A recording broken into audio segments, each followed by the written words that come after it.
Bom, pessoal, agora vamos falar do tipo de proteção em relação à intensidade. A gente já tinha falado sobre os tipos de proteção em relação ao método executivo. Agora vamos falar sobre a intensidade de proteção. Como assim intensidade de proteção, professor? Dentro de uma estrutura de concreto armado, pessoal, a gente pode inserir as tensões de proteção, tá bom? De tal forma que aquela estrutura de concreto, ela pode apresentar tração ou não. E se apresentar tração, ela ainda pode ter um limite para impedir que abra fissuras, ou a gente pode deixar esse limite ser ultrapassado um pouco, tá bem? É aqui que a gente esbarra em três tipos de conceito. Temos a proteção completa ou total. Ela vai fazer o quê? Ela vai dizer que toda a peça ela vai estar sujeita à compressão. Ou seja, eu não vou admitir, dentro da proteção, que existam tensões de tração. Ou seja, a peça sempre vai estar sob compressão e eu praticamente nunca vou ter fissuração provocada por ações externas. A gente pode ter fissuração provocada por retração, enfim, tá? Para que a gente quer isso, professor? Para situações onde eu não posso ter, de forma nenhuma, fissura.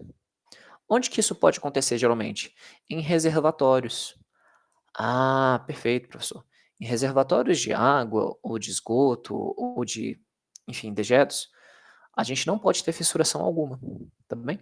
Outras regiões não pode ter fissuração, numa usina nuclear, eu não posso ter fissuras ali, que vão permitir a passagem de radiação, por exemplo, tá?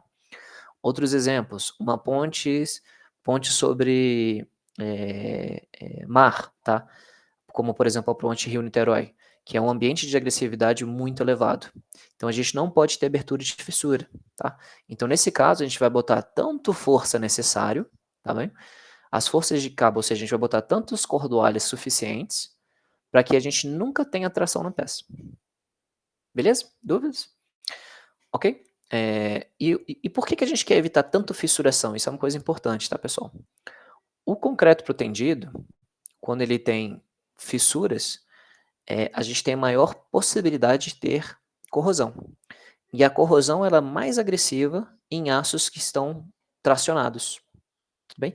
Então, os aços ativos, eles têm muito mais possibilidade de corroer e ir para a falha do que os aços passivos, tá bem? Então isso é importante. Os outros dois tipos de proteção, a gente tem lá a proteção limitada e a parcial. A proteção limitada, ela é o seguinte: a gente vai permitir que ocorram certas tensões de tração, tá? Então, olha, pode ter tração ali na peça, tá bem? Mas as trações que eu vou estar deixando a peça ter não são suficientes para abrir fissuras, tudo bem? Ah, entendi, professor. Ou seja, a gente não precisa botar tantos cabos na peça. Eu deixo a peça trabalhando um pouco e eu observo as condições de serviço.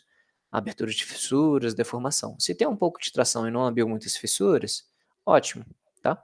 E se a flecha está controlada, excelente. Então, e a última é a proteção parcial, ou seja, a proteção parcial eu boto menos armadura ativa possível. Eu boto só o suficiente para ser mais econômico, tudo bem? Então, ou seja, eu posso permitir um certo grau de abertura de fissura e na verdade de tração e consequentemente de fissura, tá bem? Então são essas as diferenças entre elas.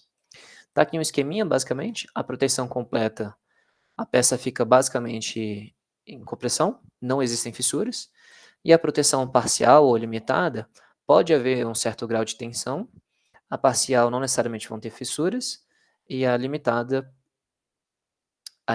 não vão ter fissuras e a parcial pode ter um pouco de fissuração também. Então isso é importante descrever um pouquinho. Vou falar aqui rapidamente sobre os dispositivos de ancoragem.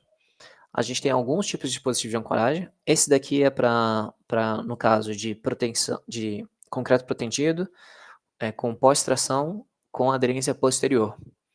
A gente tem geralmente chapas que são maiores, tá bem?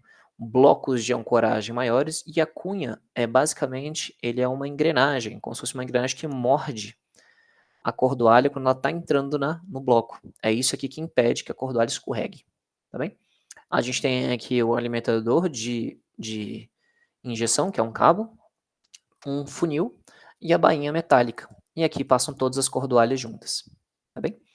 É importante, pessoal, que durante a execução do concreto protendido, nesse tipo de sistema, a gente bota uma armadura que a gente chama de armadura de fretagem.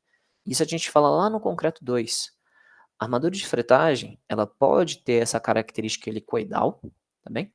Então tem aqui, a gente tem o nosso dispositivo de ancoragem, geralmente ele fica inclinadinho na peça, e aqui os nossos cabos passando. E aqui a gente tem aqui a nossa abertura com a bainha, tá bem? E aí ao redor dele, a gente pode ter esse dispositivo de fretagem, que é uma armadura helicoidal assim, ó, tá? Isso aqui serve para quê, professor? Para um problema chamado de fendilhamento. Isso a gente observa em blocos de concreto. Quando você tem forças muito grandes atuando num bloco, há aqui um espraiamento das tensões. Espraiamento é uma abertura que acontece. E aí a gente vai ter aqui uma componente que vai tender a ficar horizontal. E ela provoca essa fissura vertical em paralela, né, à direção do carregamento. Essa fissura aqui, pessoal, é uma fissura provocada por elevadas tensões e o espraiamento delas. Então, no dimensionamento de blocos, por exemplo, a gente bota aquela armadura, né, ao redor aqui, justamente para evitar esse problema de fendilhamento.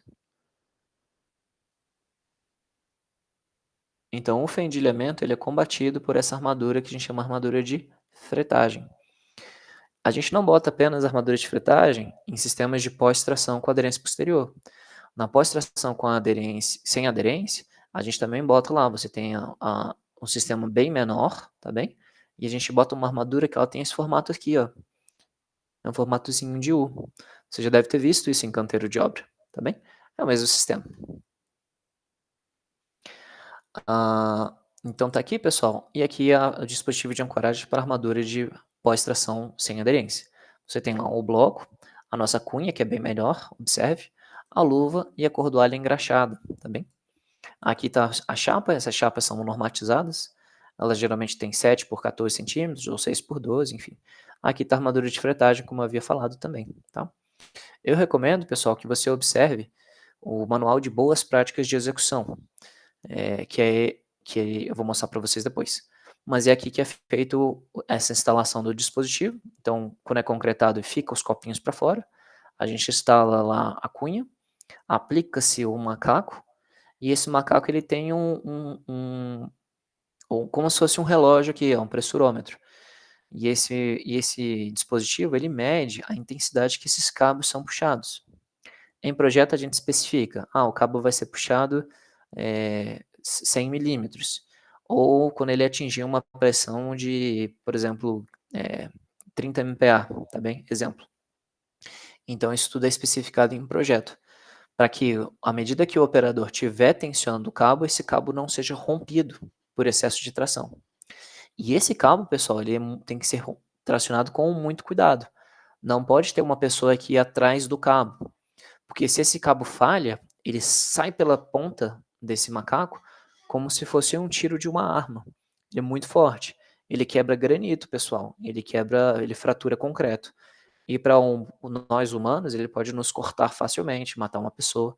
Então isso aqui tem que ser feito de forma muito cuidadosa. Tá bem? Vou interromper aqui.